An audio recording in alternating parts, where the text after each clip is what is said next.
Catherine décide un jour d'ouvrir un restaurant. Pour réaliser son rêve, elle fait confiance à un architecte et à un entrepreneur. Mais très vite, vous allez le voir, ce qui devait être le début d'une belle aventure tourne à la catastrophe. C'est une enquête signée Ève Bartoli.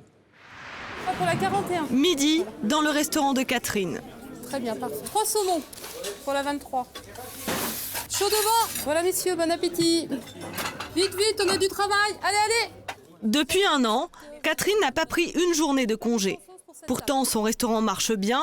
Elle sert jusqu'à 200 couverts par jour.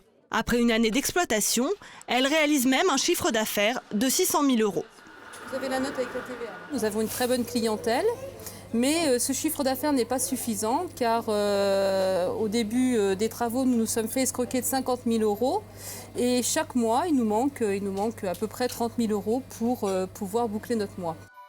L'escroquerie dont parle Catherine remonte à 2007. À cette époque-là, elle décide de se lancer un nouveau défi, ouvrir son propre restaurant. Pour cela, elle doit trouver un local. Donc voilà, ce hangar qui au début était un bazar. Il a fallu tout casser dans ce bâtiment pour tout réaménager aux normes de la restauration. Ce bâtiment fait 400 mètres carrés, donc il y avait énormément de travaux à faire dedans. Et pour réaliser ces travaux, Catherine fait appel à un architecte. Ce dernier doit lui obtenir un permis de construire, mais ce n'est pas tout. Nous avons demandé à l'architecte de nous fournir des conseils en entreprise, c'est-à-dire de nous proposer des devis d'entreprise qui feraient tout le travail. Une prestation supplémentaire, facturée 2 000 €. Comme prévu, quelques jours plus tard, l'architecte aurait présenté l'entrepreneur à Catherine. Nous avons rencontré cette personne que nous avons trouvée bien, une personne de confiance, gentille, qui avait l'air de bien connaître son métier. De plus, comme il nous était présenté par l'architecte et que cet architecte nous avait présenté que cette entreprise, on ne pouvait que penser que tout allait très très bien dans nos travaux. Et pour nous, il n'y avait aucun problème, quoi. On pouvait absolument faire confiance à cette entreprise. Le 4 juillet 2007, Catherine accepte le devis de l'entrepreneur pour un montant de 55 800 €. Fin juillet, elle effectue un premier règlement, un chèque de 45 000 €. Le reste, Catherine l'aurait versé en liquide. Les travaux peuvent maintenant commencer, mais selon elle, à partir du 10 août, le chantier aurait été déserté. J'ai recontacté l'architecte. Celui-ci a essayé à maintes reprises de prendre contact avec l'entrepreneur.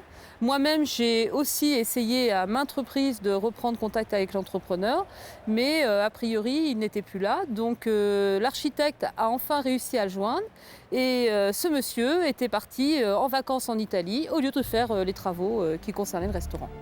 Le 22 août 2007, l'entrepreneur aurait refait surface. On se donne tous rendez-vous dans le cabinet de l'architecte. Et à ce moment-là, donc un protocole d'accord est signé avec nous et avec l'entrepreneur. Et il est dit dans ce protocole que nous devons verser 20 000 € pour qu'il puisse reprendre les travaux. Donc nous versons ces 20 000 € le 27 août sous contrôle de l'architecte. Le protocole fixe également la date de fin de travaux. Ce sera le 7 septembre. Selon Catherine, une fois l'argent encaissé, l'entrepreneur ne serait plus revenu sur le chantier. Elle décide alors de faire appel à un huissier pour constater l'état d'avancement des travaux. Le sol est à l'état brut, aucune plomberie n'est faite, les faux plafonds ne sont pas montés. Catherine fait ensuite chiffrer le montant des travaux effectués. Pour cela, elle s'attache les services d'un expert auprès des tribunaux, Dominique Zago. Je me suis aperçu en fait qu'il y avait juste eu le début des travaux de commencer, soit environ 20 000 à 25 000 € de réaliser sur les 75 000 facturés et endossés par l'entreprise. Il y avait un trop perçu d'environ 45 000 €. J'étais limite du suicide. Le restaurant devait ouvrir et mes employés étaient embauchés, ils attendaient pour travailler.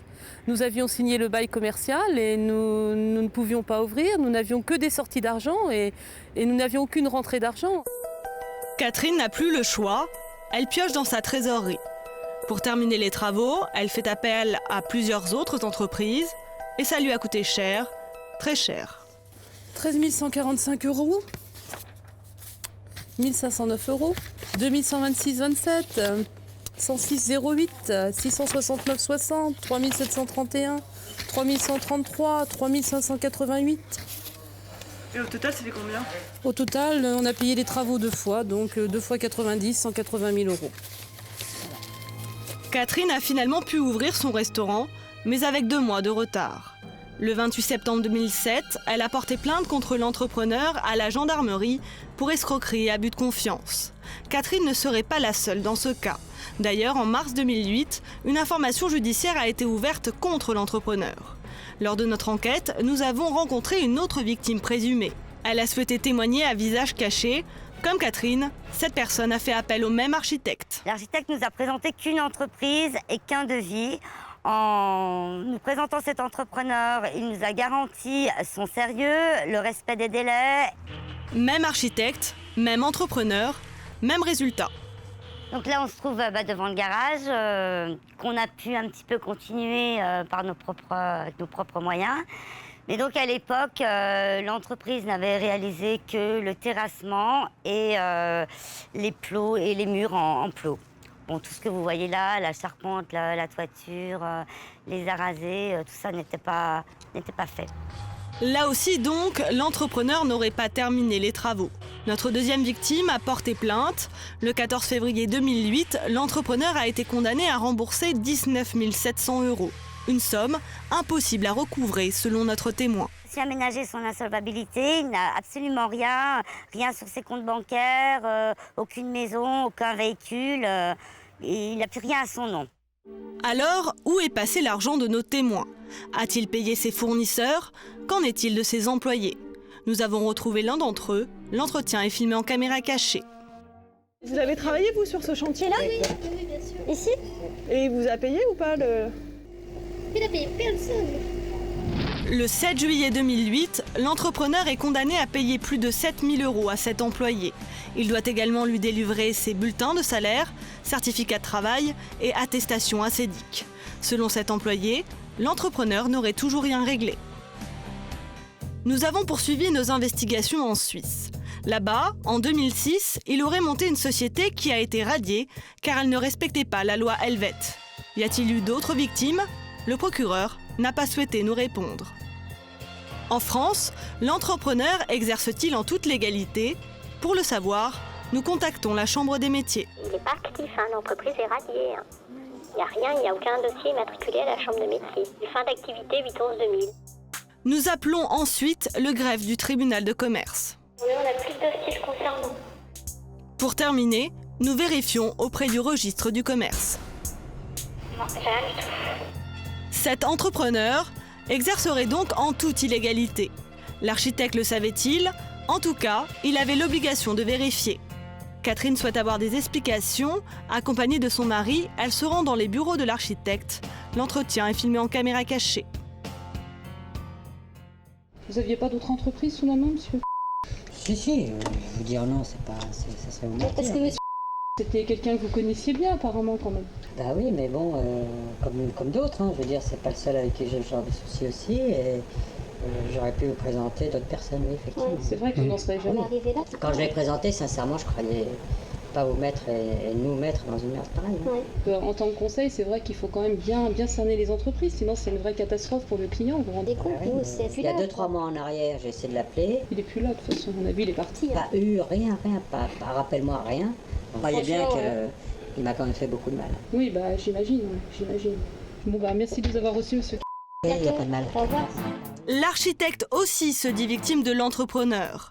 Catherine a retrouvé sa trace. Elle part à sa rencontre. L'entretien est filmé en caméra cachée.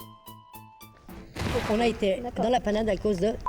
Il avait des problèmes avec les impôts. On était en train de lui prendre son bureau. Il me dit, écoute, je te donne du travail, on prend l'argent, tu me le donnes.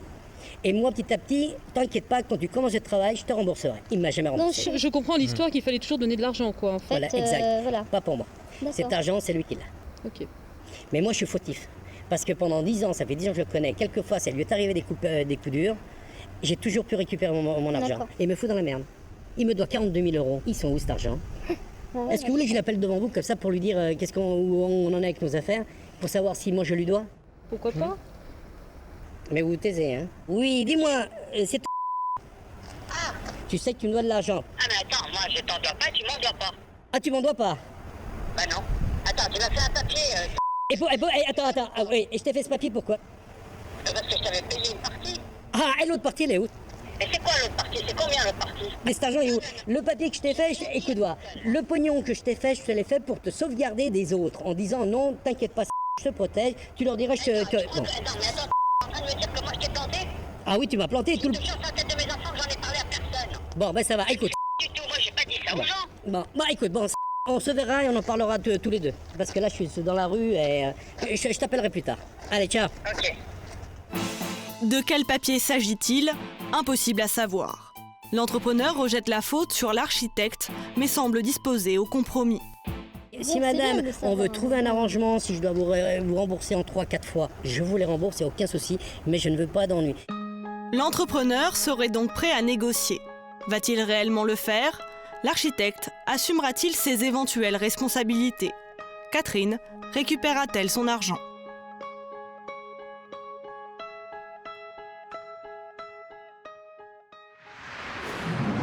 Bonsoir Catherine. Bonsoir. On espère que vous allez retrouver votre argent. Ça me paraît quand même assez difficile au vu du reportage. Dans ce reportage d'ailleurs, vous nous dites j'étais limite du suicide. C'est quelque chose de fort quand même. Effectivement, là, j'étais vraiment limite du suicide. C'était, voilà, on avait mis toutes nos économies dans ce restaurant. Et là, tout était fini, quoi. Il n'y avait plus rien à faire. Vous avez le sentiment aujourd'hui de travailler pour rien? En fait, je travaille pour rien puisque je paye des agios. J'ai à peu près 30 000 € de découvert tous les mois. Donc, je paye des agios. Et voilà, quoi. Donc, oui, c'est sûr, je me lève tous les matins en allant travailler pour rien. Cet architecte, il était bien? Vous avez eu confiance? Franchement, oui. J'avais vraiment l'impression qu'il était très sympathique. Et puis, on lui a fait confiance. De toute façon, un architecte, on ne peut pas s'imaginer qu'un architecte... puisse nous faire faux bon, c'est impossible, quoi. C'est comme un avocat, je sais pas, comme un juge, je sais pas, c'est vraiment quelqu'un de confiance, c'est impossible ça. Ceux sur le plateau, sans aucun doute, sont effectivement de confiance, les autres, je ne les garantis pas, c'est comme les architectes de la même façon. Je voudrais quand même qu'on revienne sur ce constat accablant des travaux, l'expert qu'on essaiera d'avoir en ligne, qui vient chez vous et qui chiffre les travaux effectués. Là, pour vous, c'est le début de la fin. Oui, c'est la catastrophe totale, quoi. Je dors pas la nuit depuis des mois. J'ai mon compagnon qui est à l'hôpital, en plus, qui développe une maladie. Est-ce que c'est par le stress ou donc est hospitalisé à l'hôpital. Et moi, je suis toute seule avec tous mes problèmes et je m'en sors pas, quoi. Maître Del Rio, on est dans le cas typique de ce que l'on voit dans cette émission, c'est-à-dire des gens pressés, qui font confiance. Et à un moment donné, ils sont prêts à tout pour simplement que leur rêve ou leur futur soit assuré. Alors, on est dans un cas, malheureusement, qu'on connaît souvent, c'est-à-dire un véritable cas d'arnaque. C'est-à-dire qu'on est pressé, on a confiance et on finit abusé. On finit abusé parce qu'on a porté sa confiance sur une personne qui devrait être, pour ainsi dire, si je dois prendre par rapport à ma profession, l'avocat du client, c'est-à-dire l'architecte. Il est mandaté, il est le garde-fou vis-à-vis d'un entrepreneur qui doit faire les travaux et réaliser les travaux.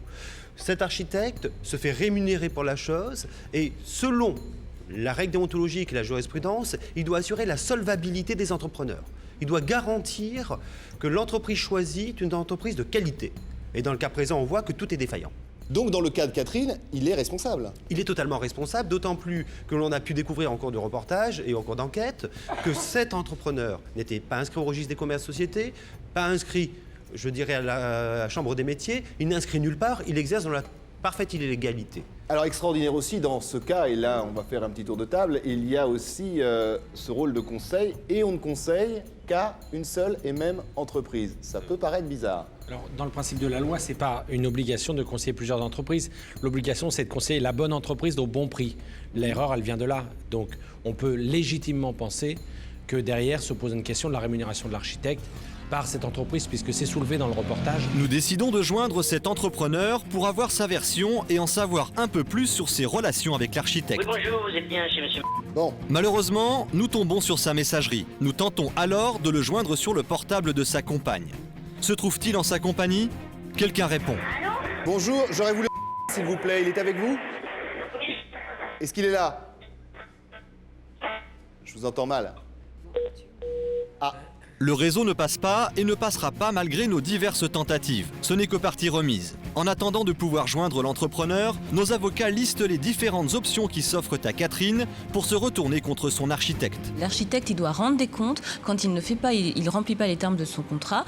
Moi, je conseillerais à madame de se rapprocher de l'assurance de cet architecte pour le mettre en cause. Parce que cet architecte qui fait pression sur madame pour payer, c'est du jamais vu. Alors Catherine a aussi une piste et on va essayer de la creuser, c'est que l'architecte en tant que professionnel est couvert par ce qu'on appelle un fonds de garantie, notamment des architectes. Et normalement, ce fonds de garantie est là pour pallier la carence ou la défaillance de l'architecte. Je tiens à souligner ce qui est très grave par rapport à l'architecte dans le cas présent, c'est qu'il accepte et il incite à ce qu'il y ait de nouveaux versements d'argent qui soient accomplis fin août, alors que l'expertise révélera qu'il y a eu pour même pas 20 000 € de travaux réalisés sur les 45 000 initialement versés.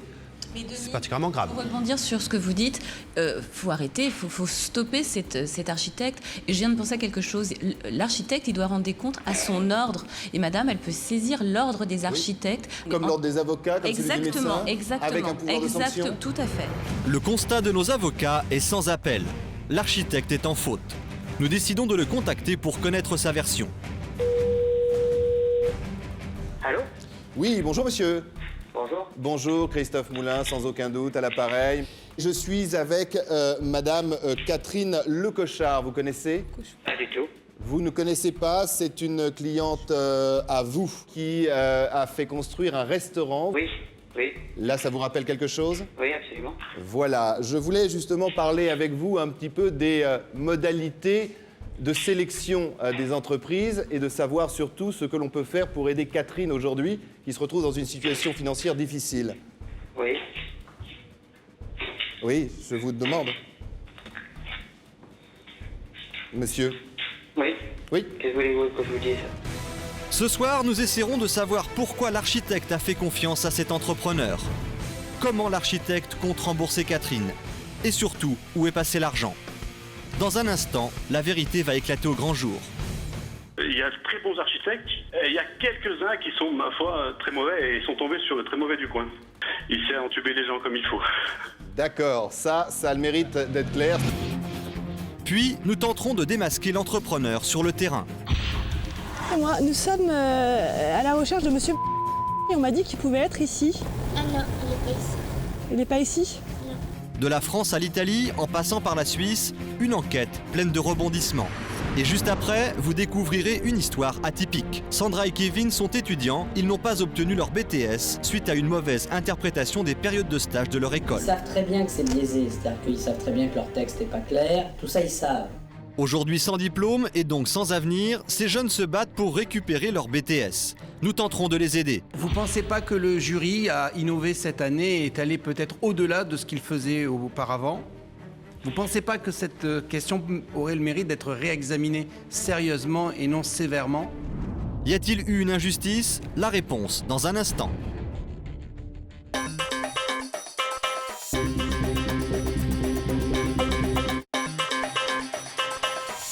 Il y a quelques instants, nous étions en compagnie de Catherine. Cette jeune chef d'entreprise a mandaté un architecte pour rénover son futur restaurant. Malheureusement, l'entrepreneur engagé par le cabinet s'est enfui avec l'argent sans effectuer les travaux.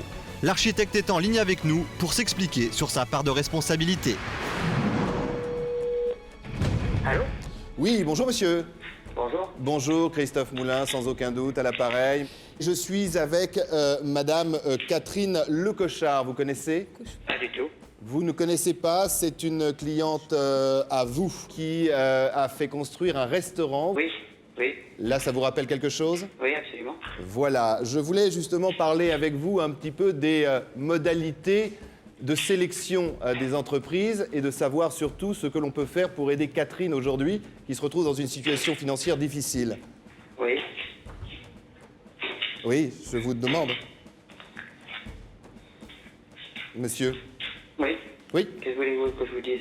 Ah, bah, si vous avez rien à me dire, ça me paraît un peu compliqué au vu du dossier. Déjà, j'aurais voulu savoir pourquoi vous avez choisi cette entreprise. Parce qu'elle avait un prix intéressant, elle était disponible et il n'y avait aucune raison que je l'écarte. Mais vous avez des liens avec cette entreprise? Je travaillais déjà avec elle, maintenant plus, mais je travaillais avec elle. Mais cette entreprise, le problème, avait déjà eu des ratés dans nombreux chantiers. On a eu d'autres témoignages de gens qui ont été là aussi floués avec des travaux qui n'ont pas été faits. Vous ne pouvez pas imaginer que moi j'ai été aussi floué. Non mais ça c'est une chose, mais vous, je n'y connais pas grand-chose, je vous laisserai justement tout à l'heure parler avec des spécialistes. Vous êtes l'architecte, vous êtes l'homme de conseil, celui en qui on a confiance. Oui. Et alors?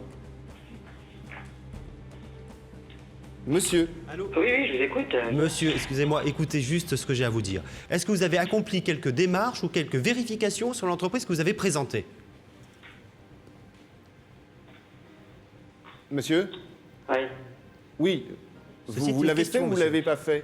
Ben oui, on avait consulté d'autres entreprises dans le même temps qui étaient plus chères. Donc, qu'est-ce que vous voulez que je vous dise, moi? Non, je n'ai eu aucun devis. L'électricien. Ah non, mais l'électricien, on parle pas de l'électricité du tout. On parle de la maçonnerie, de tout ce qui devait être fait, de tout ce qui nous a été volé, de tout ce qui nous a été cassé. Et franchement, non, vous nous avez présenté personne d'autre. De plus, on a une facture de conseil en entreprise. Ne dites pas que vous n'en avez pas fait. On l'a sous les yeux, point à la ligne. Ne dites pas que c'est faux. Hein. Vous avez déjà failli mettre notre affaire en l'air. Au moins, reconnaissez les faits, parce que franchement... Madame, vous êtes venu me voir il y a une dizaine de jours au bureau pour le permis de l'hôtel. Vous m'avez pas parlé de tout ça? Non, monsieur, non, je vous en ai pas parlé encore. Monsieur, vous n'avez pas répondu à ma question. Vous aviez une obligation de veiller sur la solvabilité de l'entreprise. Est-ce que vous avez procédé à une quelconque vérification?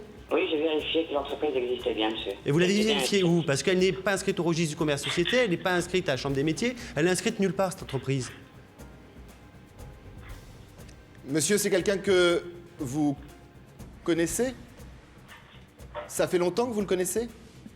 Je l'ai connu il y a très longtemps, on s'est perdu de vue, puis il est réapparu dans ma vie, malheureusement. Parce qu'il y a une autre petite chose dans la conversation, je vous le glisse gentiment et amicalement. Nous avons eu contact avec cet entrepreneur et il vous charge énormément. On a été dans la panade à cause de... Il avait des problèmes avec les impôts. On était en train de lui prendre son bureau. Il me dit, écoute, je te donne du travail, on prend l'argent, tu me le donnes. Et moi, petit à petit, t'inquiète pas, quand tu commences le travail, je te rembourserai. Il m'a jamais remboursé. Il me fout dans la merde. Il me doit 42 000 euros. Ils sont où cet argent? Oui, mais vous trouvez ça étonnant? Non, justement, je voudrais que vous m'expliquiez pourquoi d'ailleurs. Parce que lui, il se décharge, c'est tellement plus facile de dire que c'est... Moi, ce mec-là, il me fait peur, vous comprenez? Il vous fait peur? Oui. Il faut porter plainte, monsieur. C'est-à-dire? Il me fait peur. Parce qu'il vous accuse d'avoir pris l'argent? Ben oui. Vous avez peur de vous retrouver quoi? Devant les tribunaux à cause de lui? Oui, entre autres, et d'avoir à payer. Des choses que je n'ai pas perçues. Aujourd'hui, il vous a floué aussi? C'est ce que vous voulez nous dire? Non, je dis pas ça. Il vous a trompé? Il m'a trompé, voilà. Et est-ce qu'il vous a menacé? Parce que quand vous dites « il me fait peur »,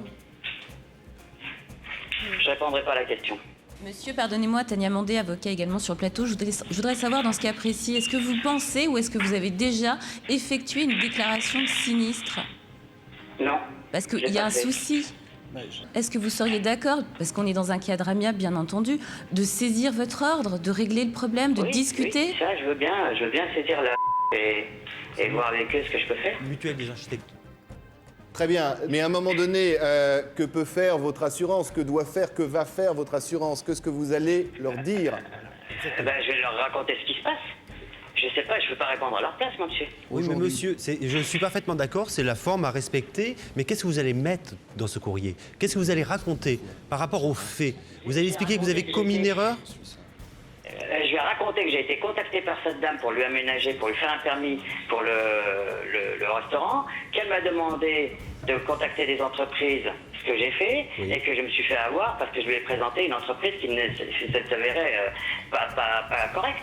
C'est parfait. Ce que je vous propose, monsieur, c'est de rester en ligne avec nous. On va demander à Maître Haas, que vous avez au téléphone, de vous prendre hors plateau, hors antenne, et simplement, lui et vous, hors caméra, allez justement essayer de boucler cette affaire et ce protocole pour enfin avoir une avancée pour Catherine. Vous êtes d'accord? Je suis d'accord. C'est gentil, merci monsieur, on vous en remercie de cette avancée. Pendant que Maître Haas poursuit la conversation avec l'architecte hors antenne, nous essayons de joindre l'autre responsable des déboires de Catherine, l'entrepreneur. Malheureusement, il est toujours sur messagerie. Nous tentons alors son téléphone fixe et c'est sa mère qui nous répond. Allô? Oui, bonjour. J'aurais voulu parler à monsieur... Ah, elle est pas là, monsieur. Ah mince, et il est où? Italie. Ah, il est en Italie? Oui. D'accord, mais il rentre quand? Ben, elle rentre, je sais pas, demain ou après-demain, parce qu'elle est allée voir là-bas parce que ta fille ne savait pas. Ah mince, il n'était pas sur un chantier, non? Je pense que oui, hein. Ah, il était aussi sur un chantier? Je sais pas, je sais rien. De toute façon, moi, je sais rien. D'accord. Et il est tout seul sur le chantier là-bas ou il y a quelqu'un que l'on pourrait joindre? Je sais rien, monsieur. Je sais rien du tout. Je sais pas qu'est-ce qu'il fait, je sais pas qu'est-ce qu'il vient. D'accord. Je sais rien du tout. Merci beaucoup, madame. Au revoir, monsieur. Au revoir. Merci. Au revoir. Christophe, je tiens juste à préciser quand même que ce monsieur, sur ses factures et ses devis, laisse un numéro de téléphone cellulaire, mais un numéro de fixe qui correspond au domicile de sa maman. Parce que c'est une entreprise, Maître Del Rio, familiale. C'est une entreprise très familiale où maman ne veut rien savoir des affaires de son fils. Voilà. L'entrepreneur serait auprès de sa fille en Italie, mais les explications de sa mère ne sont pas très claires. Afin de vérifier ses dires, nous joignons notre journaliste qui se trouve tout près de son domicile. Bonjour Ève. Bonjour Christophe. Vous êtes où Ève? Je suis devant la maison des parents de notre entrepreneur. D'accord. Et alors justement, donc cette maison ne se trouve pas tout près. Vous avez certainement pu le suivre. Nous avons eu la maman de l'entrepreneur qui est en Italie, semble-t-il, au chevet de sa fille, mais en même temps il fait un chantier. C'est un homme de l'art, c'est un homme qui fait beaucoup de choses. Et vous, depuis au moins 2 jours, même si vous avez réalisé cette enquête pour nous, vous êtes sur la piste de ce monsieur. Nous sommes depuis 2 jours sur la piste de ce monsieur, aidés par 2 détectives. Un devant le domicile de chez ses parents, oui, et un deuxième devant son domicile supposé. Ah, parce qu'il a aussi, ce monsieur, des domiciles supposés. Oui, parce que quand on va l'interroger, il dit qu'il n'habite pas là, alors que c'est censé être son domicile. Est-ce que vous l'avez aperçu? Non, nous ne l'avons pas aperçu. En revanche, une personne s'est présentée au domicile supposé de ce monsieur. Cette personne a été identifiée par le détective. Il s'agit en fait de la mère de la copine de l'entrepreneur. Et cette personne est venue arroser les plantes et déposer le courrier. Aïe, ça c'est pas bon signe, ça veut dire que monsieur ne va pas rentrer tout de suite. Ben, effectivement, ça peut dire ça. D'accord, donc ça rejoint ce que nous disait sa mère. Il est en Italie et il pense revenir que samedi en fin de journée. Exactement. Alors, ce que l'on va faire, si vous êtes sur place, si vous l'acceptez, Ève, vous et vos hommes, allez continuer à mener l'enquête. Vous êtes d'accord? Je suis d'accord, Christophe, je m'en occupe. Eh bien, bon courage, on compte sur vous, Ève. Merci. Merci. Alors Catherine a un autre problème, bien évidemment, c'est le problème de sa banque, des mensualités que vous continuez à rembourser. Oui, ça, il n'y a pas de souci, c'est normal de rembourser des mensualités. Mais vous avez malheureusement des agios.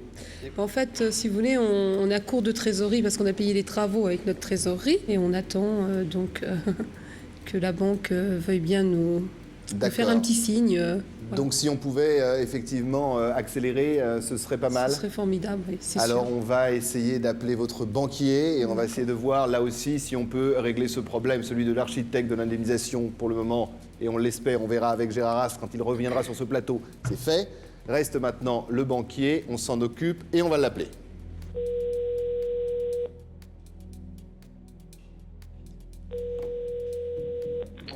Oui, bonjour monsieur. J'aurais voulu joindre monsieur s'il vous plaît. Oui, vous êtes Je suis Christophe Moulin. D'accord. Merci. Oui. Allô? Oui. Monsieur. Non, je vous laisse rappeler dans 5-10 minutes parce qu'il s'est absenté là. Les 10 minutes écoulées, nous effectuerons une nouvelle tentative, sans succès. Pour ne pas perdre plus de temps dans cette affaire, nous remettons à plus tard notre appel au banquier. Nous nous tournons alors vers l'expert. C'est en effet lui qui a découvert que sur le chantier de Catherine, l'entrepreneur a touché un surplus de 45 000 €. Allô? Oui, bonjour, Christophe Moulin, sans aucun doute à l'appareil. Je voulais vous parler d'un chantier que vous connaissez bien, celui de Catherine Lecochois. Oui, exact, oui. Voilà, alors vous avez livré votre expertise. Je voulais avoir le sentiment d'un homme de l'art. En fait, ce qui a été fait, c'est la démolition. Les choses les plus faciles, vous savez, on démolit, on casse, on fait 2-3 trous à droite à gauche. De mémoire, il me semble qu'il y avait eu des tranchées qui avaient été fait correctement, pas au bon endroit. Ah, et pas au bon endroit? Oui, il me semble bien, oui, à l'extérieur du bâtiment et à l'intérieur, il y a eu Oui, j'avais fait percé des trous dans les dalles qui n'étaient pas tout à fait où il fallait. Ah oui, c'est embêtant ça. Et après, quand les travaux plus compliqués arrivent, il est parti en fait. Et alors, juste une réflexion et entre nous, vous qualifiez ce type de travaux ou de comportement comment, vous? Sans être vulgaire, on va dire que c'est... Surtout pas. Oui, non, tout à fait, non. C'est ni fait ni à faire, hein. Ça correspond à rien en fait. D'accord, et en étant juste un peu vulgaire. Juste un peu, je pourrais pas. Non, un travail de cochon, et encore, c'est un mot bien gentil. Ah ouais, ouais. En fait, moi, ce qui m'ennuyait le plus, c'est une fois que j'ai vu ces travaux, j'ai pris contact avec l'entreprise. Ah, c'est intéressant. Et lors de ce rendez-vous, j'ai expliqué à l'entrepreneur qu'il avait quand même surfacturé les travaux. Il l'a reconnu, hein. Il n'a pas été plus loin, il ne pouvait pas faire autrement que le reconnaître. Mais quand j'ai demandé des explications, ça s'est arrêté là, quoi. Il y avait aucune raison, à mon avis, aucune raison de surfacturer à ce point-là. Et alors, est-ce que vous avez déjà eu à subir des expertises de cet entrepreneur? De cet entrepreneur, non. Par contre, où les personnes sur le plateau ont fait preuve de malchance, c'est lorsqu'ils ont choisi leur architecte. Ah, c'est intéressant. Il y a de très bons architectes, j'en connais beaucoup. Et il y a quelques-uns qui sont, ma foi, très mauvais, et ils sont tombés sur le très mauvais du coin. Ouais. Mais bon, l'architecte en question a énormément de bagou, hein. Ça, faut pas le nier. Il sait entuber les gens comme il faut. D'accord, ça a le mérite d'être clair. C'est un peu comme l'entrepreneur, si je vous ai bien compris. Tout à fait, mais ça va de pair, hein. Un architecte comme ça va avec des entreprises comme ça. D'accord, c'est une sorte d'association, entre guillemets, de malfaiteurs, selon Maître Steyer. Oui, ça, tu me laisseras le choix des termes, mais c'est ce que je pense. Ouais, je les prends à mon compte, je vous rassure. Ça marche. Mais écoutez, merci beaucoup d'avoir été avec nous ce soir. Merci encore. Merci, au revoir. Les paroles de l'expert sont claires. Catherine se serait faite abuser non seulement par l'architecte, mais également par son ami l'entrepreneur. À son sujet, nous décidons de pousser l'enquête plus loin. Nous tenons absolument à savoir où réside ce monsieur. Mais est-il réellement en Italie, comme le prétend sa mère? Ne se serait-il pas réfugié chez elle? Pour en avoir le cœur net, nous demandons à Ève de se rendre chez elle, accompagnée de Jean-Patrice, un des 2 détectives engagés par Catherine depuis quelques jours. Bonjour. La dame se le dit, mais lui, il n'est pas là. Et ce matin, il a dit qu'il arrive, le téléphone ce soir, il a dit qu'il arrive demain soir. Il arriverait demain soir. Demain soir. Il est parti comment, en avion? Non, en voiture. En voiture. En voiture. De retour dans la voiture, Jean-Patrice reçoit un appel. Au bout du fil, son collègue de travail. Depuis l'aube, il surveille le domicile de la compagne de l'entrepreneur. Et il y a du nouveau. Bon, il y a une femme qui vient d'arriver à la maison, une 60aine d'années, à bord d'une Twingo. Maintenant, reste à savoir de qui il s'agit. La personne en question n'est autre que la mère de la compagne de l'entrepreneur. Nous avons son adresse. Toujours accompagné du détective, nous nous rendons à son domicile. L'entretien est filmé en caméra cachée. Nous sommes à la recherche de monsieur. On m'a dit qu'il pouvait être ici. Ah non, il n'est pas ici. Il n'est pas ici? Non. Vous savez pas quand est-ce qu'il rentre? Non, pas encore. Non. Nous essayons d'en savoir un peu plus. La conversation est surprenante. Les travaux aussi chez vous, ils n'ont pas beaucoup avancé. Hein. Mais c'est une maison ou un garage que vous faites? C'est une maison. Une maison. Il y a longtemps que les travaux ont débuté comme ça? Ouais, au mois de février. Février 2008? Les murs, puis après ça a été personne. À son retour, l'entrepreneur aurait promis de terminer les travaux. En attendant, sur place, c'est l'impasse. Dans le dossier de Catherine, impossible d'aller plus loin. Mais de notre côté, en coulisses, nos équipes ont pu avancer avec Gérard Haas, qui s'est entretenu avec l'architecte dans l'espoir de trouver une solution pour Catherine.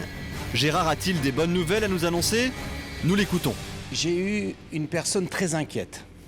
Oui. Très inquiète, mais qui, quelque part, reconnaît sa faute.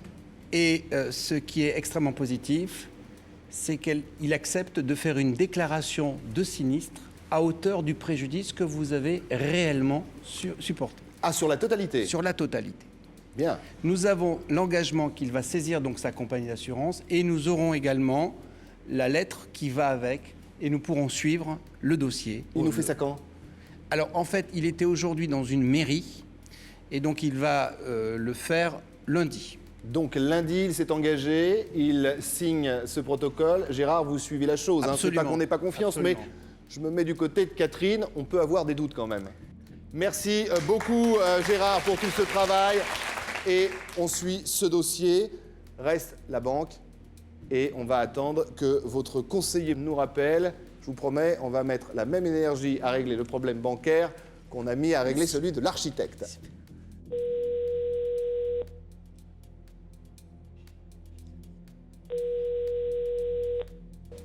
Bon, bonjour. Bonjour madame, j'aurais voulu parler à monsieur s'il vous plaît. Il n'est encore pas dans nos murs, monsieur. Ah, pourtant, il m'avait dit qu'on devait le rappeler à 14h. Ah oui, alors il exagère. Je suis d'accord avec vous. Faute de l'avoir en ligne, nous décidons alors d'envoyer notre journaliste à sa rencontre pour négocier un prêt. Ève a eu plus de chance que nous. Elle a pu obtenir un rendez-vous. Le banquier a-t-il accepté de faire un geste pour Catherine? Ève est en duplex. Allô Ève? Oui.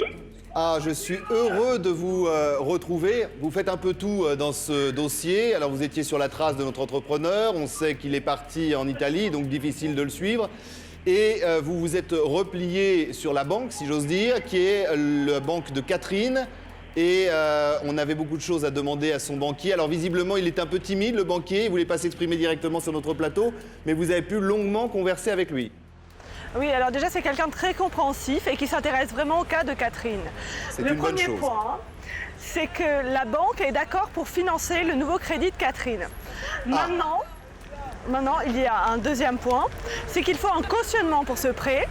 Et le banquier a appelé devant moi l'organisme de cautionnement. Oui. Donc, il leur manque un seul document pour que ce soit accepté. Et normalement, elle devrait avoir une réponse dans maximum 10 jours. D'accord, mais ce document, qui doit le donner? C'est le comptable, mais le banquier appelle maintenant le comptable de Catherine pour pouvoir faxer le document dès ce soir. D'accord, donc pour le moment, on est d'accord, il s'est engagé avec vous, devant vous, pour donner ce prêt tant attendu à Catherine. Mais en tout cas, il va tout faire pour que le prêt soit accepté. Au niveau de la banque, il est accepté. Reste l'organisme de cautionnement. Et normalement, ça ne devrait pas trop poser de problème puisqu'on leur a vraiment expliqué la situation. C'est une avancée, Catherine, parce que ça, ce prêt, vous en aviez vraiment besoin. Oui, c'est important parce que voilà, c'est difficile de continuer dans les conditions où on travaille à l'heure actuelle, quoi. On se lève le matin, on a déjà un gros découvert, on paye des agios tous les jours. Enfin bon, c'est un peu catastrophique, quoi. Alors, ce banquier, visiblement, hein, Ève, s'intéresse au cas de Catherine et est plutôt compréhensif. Ah, il est très compréhensif et c'est vrai qu'il m'a confirmé que le besoin d'argent de Catherine était de l'ordre de 45 000 €. C'est exactement le montant que l'entrepreneur lui doit. D'accord. Eh bien, Ève, merci. Merci vraiment beaucoup. Remerciements également de Catherine. Catherine, satisfaite? Oui, si ça se réalise, je suis satisfaite. Si j'ai le prêt, je serais bien contente. Ça m'enlèvera une grosse épine du pied, c'est certain. A priori, vous ne doutez pas de votre banquier? Non, mais j'espère pas, non. De l'entrepreneur peut-être? Oui, ça c'est sûr. Certainement même, mais du banquier, non. Non. Et bien évidemment, on le rappelle quand même, il y a ce geste de votre architecte, déclaration à l'assurance, et vous allez être donc remboursé de ce préjudice. Merci beaucoup en tout cas pour tout ce que vous faites, parce que c'est vraiment pas un dossier évident, quoi. Au départ, je pensais vraiment rien récupérer du tout, et vraiment, voilà quoi, j'étais vraiment perdue, quoi. C'est parfois les miracles, mais c'est surtout notre boulot à tous, sans aucun doute, c'est de vous aider. N'hésitez pas d'ailleurs à nous appeler si vous en avez besoin. Merci beaucoup Catherine. Envoyez-nous une carte postale, ça nous fera plaisir. On vous laisse partir. Appelez votre mari et lui raconter toutes ces bonnes nouvelles. À bientôt.